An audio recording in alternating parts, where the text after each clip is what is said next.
আসসালামু আলাইকুম, কেমন আছেন সবাই? আজকের এই ভিডিওতে আমরা আলোচনা করব যে গণিতের প্রথম শহীদ কে এবং তার পাশাপাশি তাকে কেনই বা শহীদ হতে হয়েছিল এবং কি কারণেই বা তিনি শহীদ হয়েছিলেন। তো আপনি যদি এই চ্যানেলটিতে নতুন হয়ে থাকেন তাহলে অবশ্যই সাবস্ক্রাইব করে সম্পূর্ণ ভিডিওটা দেখতে পারেন, কেননা আজকে আমরা এমন কিছু রহস্য উন্মোচন করতে যাচ্ছি যেগুলো সত্যিই সত্যিই সবার, একজন গণিত প্রেমী হিসেবে সবারই জানা উচিত।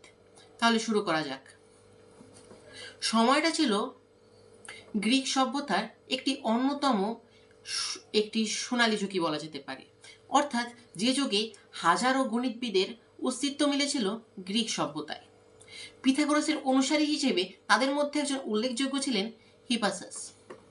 হিপাসাস, যাকে আমরা চিনি অমূলদ সংখ্যার জনক হিসেবে, তিনিই ছিলেন প্রথম যিনি অমূলদ সংখ্যার প্রমাণ করেছিলেন। তার পাশাপাশি তিনি অমূলদ সংখ্যা বাস্তবেও দেখিয়েছিলেন। আর তিনি সর্বপ্রথম দেখান যে √2 এর মান অমূলদ। আর এই কারণেই তো তাকে হত্যা করা হয়েছিল। তবে হত্যার কাহিনীটা সম্পূর্ণ না জানা গেলেও এটাই যে কারণ ছিল তা আমরা ভিডিওর অন্য অংশেই বুঝতে পারবো। তাহলে শুরু করা যাক।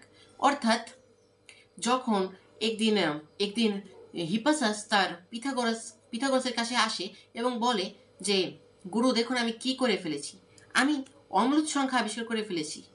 দেখুন, এটা তো সম্পূর্ণ অমূলদ সংখ্যাই, এটা তো মূলদ কখনো হতেই পারে না, কারণ এটা শেষই হচ্ছে না। যখন পিথাগোরাস তার যুক্তির দিকে দেখে এবং তার এই অঙ্কের কলা কৌশল দেখে, তখন সে বুঝতে পারে যে সে সঠিকভাবে অঙ্কটি করেছে এবং সত্যি এটি শেষ হচ্ছে না। এর মানে এটা অমূলদ সংখ্যা এবং এর আগে এটি কেউ কখনো করেনি। যেহেতু এটা সেই প্রথম করেছে, তাহলে সে একটি বড় মাপের একটা অগ্রাধিকার পাবে, আর তার শিষ্য হিসেবে আর কখনোই পিথাগোরাস এটি হতে দিতে পারে না। আর এজন্যই পিথাগোরাস মনে মনে তার প্রতি খুব ক্ষুব্ধ হয়েছিল।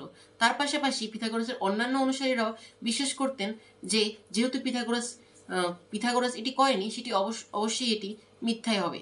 তার পাশাপাশি তারাও কিছুটা ক্ষুব্ধ হয় এবং এরকমেরই পিথাগোরাসের মৃত্যুর প্রায় 100 বছর পরে বা তার কম বেশি হতে পারে এমন একটি সময় একদিন জাহাজে যাচ্ছিলেন হিপাসাস, আর তার পাশাপাশি পিথাগোরাসের অন্য কিছু অনুসারীরাও ছিল।